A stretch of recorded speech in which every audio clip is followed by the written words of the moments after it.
selamat datang di podcast Tebak, Teman Bincang Pajak. Bersama saya Hana di sini. Aku Kesha. Aku Marsha. Dan aku Kiran. Nah teman-teman, pada episode hari ini kami akan membahas mengenai topik yang seru banget nih terkait bidang perpajakan dan juga etika administrasi. Nah kira-kira kalian udah pada tahu belum kita mau bahas apa hari ini? Wah, pasti sobat tebak di rumah tuh udah pada kepo sih, Han. Udah langsung aja kita bahas yuk. Let's go. Jadi Sobat Tebak, hari ini kita akan membahas mengenai salah satu instrumen yang dapat diterapkan dalam kebijakan perpajakan. Terus gimana sih perspektif etika administrasi dalam penerapan kebijakan tersebut? Oke, pasti teman-teman udah penasaran kan instrumen apa sih yang mau kita bahas di sini. Jadi di sini kita bakal bahas nih yang namanya instrumen naming and shaming. Di sini kita bakal bahas nih dari sisi perpajakannya dan juga dari etika administrasinya. Oke, seru nih pasti. Wih, seru banget lah pastinya. Jadi naming and shaming ya, Sobat Tebak. Nah, jadi apa sih sebenarnya yang dimaksud dengan naming and shaming ini? Oke, pasti sobat tebak di rumah udah pada kepo sih. Oke, aku bakal kasih contoh nyatanya ya konsep naming and shaming. Sebenarnya konsep naming and shaming ini udah sering loh kita temuin di kehidupan nyata kita. Kayak misalnya sering banget gak sih kita temuin berita-berita kasus-kasus yang viral di media sosial, media massa kayak TikTok, Instagram, Twitter, lain-lain. Nah, tujuannya tuh apa sih gitu kan? Tujuannya tuh untuk secara kasar ya, mempermalukan pelaku di publik, di media umum gitu kan. Nah, biar supaya pelaku ini jera gitu, dapat sanksi sosial karena malu, dibully, dicaci maki sama masyarakat luas gitu. Masyarakat luas jadi tahu nih kejahatan-kejahatan yang dilakukan pelaku gitu. Terlebih nih ya teman-teman, pelaku-pelaku ini orang-orang terkenal. Wah, ini pasti bakal dapat cacian makian dari masyarakat gitu kan. Iya sih, bener-bener. Gitu. Nah, tapi teman-teman dan sobat tebak di rumah juga harus tahu nih apa filosofis dari konsep naming and shaming. Oke, jadi aku kasih tahu ya teman-teman. Jadi konsep naming and shaming ini merupakan suatu instrumen di mana di mana dilakukan pengeksposan, pengungkapan atau mempublikasikan informasi terkait individu, organisasi ataupun negara. Nah, tujuannya untuk apa? Tujuannya untuk memperkuat suatu norma hukum tertentu. Oke, berarti itu secara nggak langsung tuh kalau misalnya ada orang yang nggak patuh itu bakal diterapin di naming and shaming. Jadi intinya tuh tujuan dari naming and shaming ini membuat pribadi, organisasi ataupun negara tuh patuh akan norma hukum yang ada gitu nggak sih? Benar. Jadi simpelnya gini sih, misalnya nih Hana melakukan suatu pelanggaran hukum gitu ya. Nah, itu pemerintah melalui instrumen naming and shaming bisa nih nge-expose atau ngepublikasiin pelanggaran yang Hana lakukan. Pasti kan itu jadi menimbulkan shame gitu kan ke Hana. Jadi dengan ini diharapkan melalui instrumen naming and shaming gitu, itu bisa Hana kedepannya jadi patuh at the first place gitu. Wow, benar-benar serem juga ya. Berarti inilah yang dinamakan naming and shaming sebagai instrumen untuk memastikan suatu norma hukum tuh ditegakkan gitu ya. Nah, pasti sobat tebak di rumah bertanya-tanya nih, gimana sih kaitannya konsep naming and shaming dalam perpajakan? Nah, gimana juga perspektif perpajakan melihat konsep naming and shaming gitu. Nah, mungkin kalau dari perspektif perpajakan sendiri sebenarnya menurutku tuh sama aja dengan konsep secara general. Jadi seperti yang kita tahu nih ya, di perpajakan tuh ada satu isu tuh yang sering banget dibahas, yakni tax compliance atau kepatuhan pajak. Di sini kan pasti semua pemerintah di negara manapun pasti mengupayakan kalau tax compliance-nya itu tinggi gitu. Nah, salah satu upaya yang dapat dilakukan itu ternyata ada naming and shaming ini. Yes, benar banget. Jadi kalau kita berbicara tentang tax compliance gitu, ini kan berkaitan erat sama yang namanya penghindaran pajak. Sebenarnya tuh teman-teman tahu nggak sih yang namanya Panama Papers? Ini merupakan sempat mencuat gitu ya pada tahun 2016 silam tentang Panama Papers ini. Oh paham, Panama Papers itu kalau nggak salah tuh tentang kebocoran data ya, yang isinya tuh mengenai pihak-pihak yang melakukan penghindaran pajak yang terjadi di Panama dengan mekanisme offshore asset. Bener banget Hana. Jadi Panama Papers ini sempat mengekspos gitu 11,5 juta data dari individu atau entitas gitu ya yang aktivitas bisnisnya ini memang terdaftar di Panama gitu, dan tujuannya itu mereka untuk menghindari kewajiban perpajakan di negaranya. Kok gitu? Kenapa kayak gitu ya? Sebenarnya sesimpel ini sih, Kes. Karena kan memang Panama itu seperti yang kita tahu merupakan negara dengan regulasi perpajakan yang cukup longgar ya. Makanya dia mendapatkan julukan negara suaka perpajakan atau tax haven country. Makanya banyak wajib pajak dari negara-negara lain itu tertarik nih untuk memindahkan asetnya ke Panama. Nah, gimana cara mereka memindahkan aset itu? Menggunakan mekanisme yang namanya perusahaan cangkang. Nah, teman-teman mungkin belum familiar ya sama perusahaan cangkang. Jadi perusahaan cangkang itu merupakan perusahaan yang nggak ada aktivitas bisnis yang nyata gitu loh. Nah, makanya dengan ini mereka tuh berharap aset yang mereka pindahkan itu akan mendapatkan tanggung jawab perpajakan yang lebih rendah dibandingkan negaranya. Nah, nggak sampai situ aja. Kan kalau misalnya seperti di Indonesia nih, kita udah bayar pajak di Panama, otomatis bisa kita kreditkan kan. Makanya mereka yang melakukan offshore assets ke Panama ini merupakan bagian dari aggressive tax planning. Meskipun gak menutup kemungkinan, terkadang tuh ada penggelapan pajak juga di mekanisme ini. Oke, jadi perusahaan cangkang itu perusahaan yang bisnisnya itu nggak nyata ya? Benar. Atau kayak bisa dibilang hitam di atas putih. Jadi cuman hanya kertasnya aja gitu, dokumennya aja ada, tapi aktivitasnya tuh nggak ada. Iya, betul Bodong lah banget. ya. Benar, Gitu-gitu. benar. Oke. Benar banget. Jadi informasi perusahaan-perusahaan itulah yang dibocorkan nih oleh pihak anonymous gitu. Makanya ini dinamakan Panama Papers. Terus Panama Papers ini sebenarnya juga identik dengan kegiatan naming and shaming loh. Bentar, aku masih agak kurang nyambung sih dengan hubungan antara naming and shaming dan Panama Papers ini. Oke, mungkin aku bisa jelasin ya. Jadi Panama Papers itu bentuk nyata dari konsep naming and shaming. Tadi udah aku bilang ya, konsep naming and shaming itu mempublikasikan, tujuannya untuk memberikan efek rasa jerah atau malu terhadap pelaku pengemplang pajak tersebut gitu. Nah, jadi terutama nih ya, kan kita juga tahu ya, di Panama Papers itu yang dipublikasikan tuh nama-nama orang terkenal kayak selebriti, pemimpin tokoh agama, iya, pemimpin Bisnis. dunia, pembisnis gitu. Nah, dengan dipublikasikan nama mereka di media, orang lain tahu, orang lain marah gitu ya, geram, dibully, dan reputasi mereka hancur, yang akhirnya bisnis mereka juga jadi hancur. Nah, itu akan berdampak banget untuk mereka. Dan kalian juga harus tahu ya, di Panama Papers itu ada juga orang-orang terkenal dari Indonesia yang disebutkan. Oh, gitu ya Iya. ternyata. Jadi udah seluas itu Panama Papers. Oke, Gitu. betul banget sih. Makanya ini jadi perbincangan yang hangat ya, karena ada yang punya perspektif gitu. Kalau Betul. penerapan naming and shaming ini sebetulnya bisa menjadi suatu instrumen untuk memastikan kepatuhan dari wajib pajak. Kalau dipikir-pikir iya sih, benar juga. Penerapan naming and shaming ini tuh berpotensi untuk meningkatkan tax compliance dari wajib pajak dan menghindari praktek-praktek kayak penghindaran pajak dan juga penggelapan pajak kan. Nah, karena mungkin orang-orang yang tadinya pengen nih menghindari pajak atau menggelapkan pajak, itu setelah adanya penerapan naming and shaming ini, mereka tuh jadi kayak berpikir dua kali gitu loh. Kayaknya mungkin ini terlalu berbahaya karena sanksinya kan reputasi ya. betul. Jadi ya makanya ini tuh seperti membatasi supaya nggak ada tuh pihak-pihak yang terfikirkan untuk melakukan penghindaran atau bahkan penggelapan pajak. Nah, yang menariknya, penerapan naming and shaming ini udah ditetapkan di beberapa negara sebagai regulasi hukum yang sah loh di bidang perpajakannya. Nah, salah satu contoh itu ada di Slovenia. Yes, benar banget tadi yang udah disampaikan Hana. Jadi Slovenia ini merupakan salah satu negara yang udah melakukan penerapan naming and shaming gitu kan, dan menunjukkan bahwa ini tuh sebagai suatu instrumen yang berhasil dalam regulasi pajak mereka gitu. Ini terlihat dari adanya tren peningkatan tax compliance yang ditunjukkan dengan adanya penurunan tunggakan pajak di negara mereka. Keren banget kan berarti. Menarik banget ya, ternyata naming and shaming ini udah banyak diterapin di beberapa negara dan ternyata berhasil gitu. Nah, menurut kalian sendiri mungkin gak sih kalau naming and shaming ini diterapin di Indonesia dan akan berhasil gak sih kira-kira? Sebenarnya ya, cocok atau nggak cocoknya yang diterapkan di Indonesia, sebenarnya konsep naming and shaming ini masih menuai pro dan kontra di masyarakat luas. Perlu kita ketahui juga kalau Panama Papers contohnya juga ya, itu kan dia mempublikasikan nama-nama gitu, nama-nama orang terkenal gitu, mempublikasikan kejahatan-kejahatan mereka, terus juga mempublikasikan data wajib pajak yang nggak patuh terkhususnya.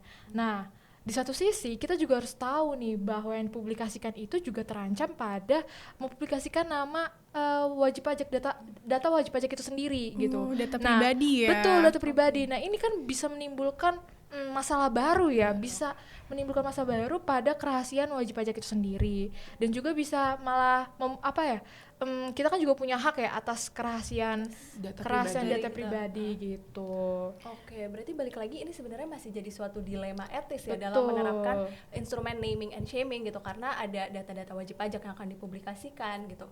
Mungkin ini juga jadi salah satu alasan mengapa instrumen naming and shaming belum diterapkan di Indonesia kali ya, karena nggak sesuai nih kok data-datanya wajib pajak gitu kan yang sifatnya rahasia dipublikasikan ke umum. Sensitif Benar-benar, kan? ya, Gitu. cukup Benar, sensitif benar. ya. Nah oke, berarti ini tuh menjadi perbincangan karena kan dalam penerapan naming and shaming ini ada berpotensi privasi wajib pajak yang dilanggar gitu kan. Nah, karena secara nggak langsung mereka akan mengekspos data-data wajib pajak. Nah, memang iya sih sebenarnya kan transparansi ini merupakan kuncian utama dalam penerapan naming and shaming ini. Cuma jangan sampai dalam prosesnya itu privasi wajib pajak itu menjadi taruhan, karena mau mereka sejahat apapun, privasi itu kan hak universal yang harus dilindungi kan. Mereka punya hak ya Iya, atas benar data mereka. banget. Nah, makanya sebenarnya bisa dikatakan nih, isu lain dari naming and shaming ini merupakan transparansi versus privasi. Betul banget. Oke, nah tadi mengingat yang tadi Hana udah bilang ya bahwa konsep naming and shaming ini udah diterapkan di Slovenia, pasti kan itu menjadi harapan baru ya bagi masyarakat Indonesia. Wah, dapat transparansi nih. Selama ini kan kita juga tahu ya banyak kasus-kasus di perpajakan yang menurunkan tingkat kepatuhan, tingkat kepercayaan masyarakat kepada otoritas pajak. Nah, jadi ini jadi angin segar banget dong ya instrumen ini bagi masyarakat Indonesia.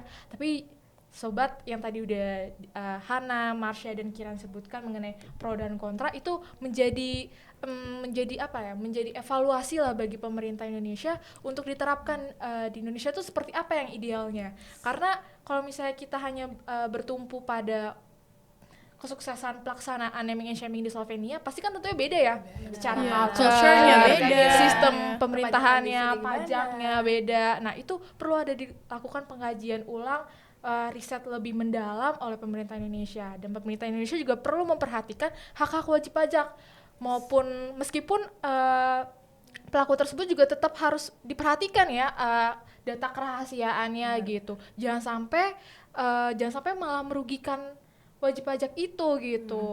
Jadi tidak hanya semata-mata untuk mendapatkan revenue productivity, tapi juga harus memberikan kepastian hukum dan keadilan gitu. Jangan sampai juga nih ya teman-teman, dengan pemerintah cuman hanya ingin menerapkan naming and shaming sebagai rencana baru, terus juga sebagai bentuk untuk meningkatkan penerimaan negara malah menimbulkan masalah baru gitu. Gitu. Berarti ini masih jadi dilema ya. Betul, jadi dilema etis masih gitu kan. masih banyak pro dan kontranya ya. Dan mungkin ini juga menjadi alasan kenapa kebijakan ini tuh belum diterapkan oleh pemerintah ya kan. Mungkin karena memang ada pertimbangan yang lebih dalam dari itu sendiri. Karena kan pastinya kebijakan tuh nggak bisa langsung dibuat kan. Betul, ada prosesnya, ada kajian, evaluasi dan lain-lain. Dan menurutku juga tahapan pertama yang harus dilakukan oleh pemerintah itu adalah menetapkan dulu nih pokok permasalahannya itu apa sih. Karena di sini kan pokok permasalahan kita tuh tentang tax compliance kan. Dari pemerintah sendiri atau DJP nih sebagai otoritas pajak menganggap bahwa tax compliance itu dapat ditingkatkan dengan cara-cara yang lebih halus gitu, seperti edukasi kepada masyarakat atau peningkatan pelayanan dari otoritas pajak sendiri dibandingkan dengan cara-cara yang cenderung agresif seperti naming and shaming yang mana dapat mempermalukan atau menyalahkan wajib pajak yang melakukan pelanggaran itu gitu. Setuju banget. Makanya penerapan naming and shaming ini tuh masih perlu dikaji ke depannya, karena kan seperti yang Marsha bilang, kalau saat ini memang otoritas pajak di Indonesia itu lebih mengedepankan pendekatan yang manusiawi gitu loh, enggak yang langsung di-shame di depan publik gitu, karena memang hal itu kan menyalahi privasi dan juga hak pribadi dari wajib pajak itu. Nah, makanya memang kalau penerapan naming shaming ini dilakukan tanpa pengkajian lebih lanjut, ini bisa melanggar hak asasi pribadi dari wajib pajak itu loh, karena penerapan naming shaming ini melanggar perlindungan data pribadi. Betul Ini banget. masuknya bisa jadi ke hukum pidana berdata ya. Iya, Gitu. betul. Pencemaran nama baik. Lebih gitu besar kan. jadinya masalahnya. Jadi melebar yang kemana-mana. Betul banget. Makanya tadi bener banget yang apa yang udah disampaikan sama Marsha, sama Hana gitu kan, bahwa ada filosofi gitu. Kalau misalnya pendekatan yang lebih persuasif tuh bisa lebih efektif loh daripada hanya sekedar memberikan shock terapi gitu kan ke wajib pajak. Selain itu nih, sebenarnya penerapan naming and shaming gitu ya, itu masih melanggar salah satu pasal dalam Undang-Undang Perpajakan kita. Apa tuh? Tepatnya pada pasal 34 ayat 1 UKUP gitu ya, yang secara tegas itu melindungi kerahasiaan data dari wajib pajak. Gitu. Udah data udah kena hukum pidana, perdata, kena juga hukum pajak, Makanya, kerahasiaan wajib pajak. Ternyata berbanding Apalagi tuh, terbalik ya. Ini kan. lebar banget nih. ini masih betul. bertentangan gitu kan sama penerapan naming and shaming gitu. Gitu. Oke. Nah, di samping itu juga ada nih potensi timbulnya ketidakpercayaan dari publik terhadap otoritas pajak karena mereka istilahnya udah membayar gitu kan, tapi ada potensi untuk diungkapkan data pribadinya nih. Jadi mereka akan timbul nih ketidakpercayaan dengan otoritas pajak ini. Oke. Jadi yang udah tadi disimpulkan bahwa efeknya ini emang bener-bener melebar ya, apalagi Betul. kan ini dipublikasikan ya nama-nama mereka. Reaksi masyarakat juga pasti beda-beda dong. Benar, Ada yang setuju ngelihat, banget. oh iya langsung aja tangkap, dukung gitu, dukung pajak untuk lebih betul. transparan. Sanksi Tapi di sosial kan betul, jadinya. tapi di satu sisi, oh ternyata nggak bayar toh gitu kan. Dia aja nggak bayar, orang penting, orang keren. Ya kalau gitu Kenapa aku harus bayar? kenapa aku harus bayar Jadi gitu ada kan. skeptisisme Iya, gitu ya di betul. masyarakat. Ternyata otoritas pajak tidak sekuat itu ya dalam menegakkan betul. hukum. Masih Masih agak tebang pilih Ah, gitu ya. betul, betul banget gitu. Nah, tapi juga kita nggak menutup kemungkinan ya yang tadi udah disebutkan juga ya di awal bahwa konsep naming and shaming ini sebenarnya bisa membawa tren positif, khususnya tadi negara Slovenia bisa meningkatkan pendapatan negara, gitu, bisa meningkatkan tax compliance, mereka. bisa meningkatkan kepercayaan, kepatuhan wajib pajak gitu. Nah, tapi seperti yang tadi udah dibilang juga efeknya melebar ke perdata, pidana, terus pasal 34 UKUP, pemerintah nih perlu nih membuat suatu prosedur ketat, aturan ketat yang bisa memberikan legalitas atau kepastian hukum. Setuju. Gitu kan. Jadi jangan sampai nanti tiba-tiba nama kita ada aja gitu ya di media sebagai wajib pajak yang nggak patuh, padahal kita nggak tahu apa-apa nih, nggak ada prosesnya sih kan. itu. Gitu. Bener-bener. Aku setuju banget sih sama Keisha, karena penerapan naming and shaming ini tuh nggak bisa asal dan kayak misalnya tiba-tiba suatu wajib pajak tuh dijadikan wajib pajak nakal tanpa ada aturan yang jelas gitu. Oleh karena itu kalau menurut aku ya, penerapan naming and shaming ini harus diseimbangi dengan prosedur implementasi yang jelas. Betul. Misalnya Setuju. seperti kepastian hukum, Ha-ha. udah gitu juga misalnya penerapan naming and shaming ini gak boleh cuma hanya berpaku pada untuk menjalankan fungsi pajak sebagai revenue productivity gitu. Karena di dalam sini tuh ada hak pribadi wajib pajak yang dipertaruhkan. Jangan sampai untuk mengumpulkan penerimaan negara, hak pribadi dari wajib pajak itu dikorbankan. Oke, berarti jadi harus ada batasan-batasan etis yang jelas ya dalam menerapkan Betul. naming and shaming Betul. ini gitu kan. Jadi tetap dikedepankan gitu kan nilai-nilai etisnya gitu, dan pastinya hak privasi dari wajib pajak itu sendiri harus dijaga. Penting gitu. itu, penting banget sih itu. Betul banget.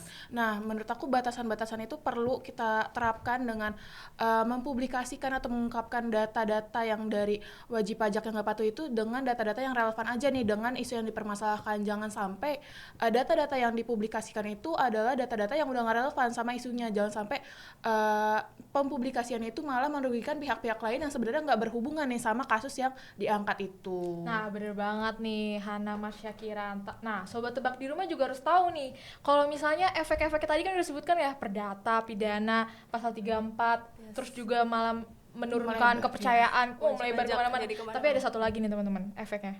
Efek buruknya. Apa tuh? Ada namanya presumption of innocence atau asas praduga tidak bersalah. Oh iya. Ya kan?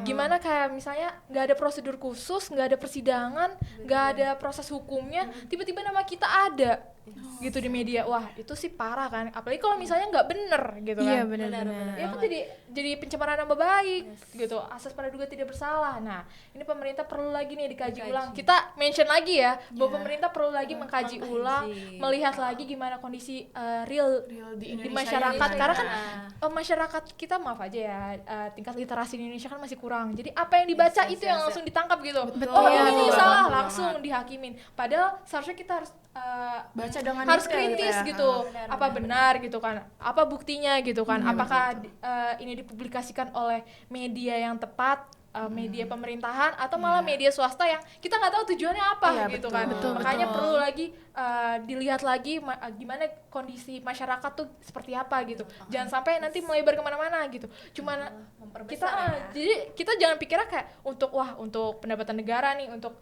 kepatuhan nih, untuk tingkat kepercayaannya bakal meningkat nih, tapi ternyata efeknya wah parah gitu kan. Jangan sampai efeknya tuh malah lebih buruk dari benefit yang bisa diambil gitu ya, benar-benar.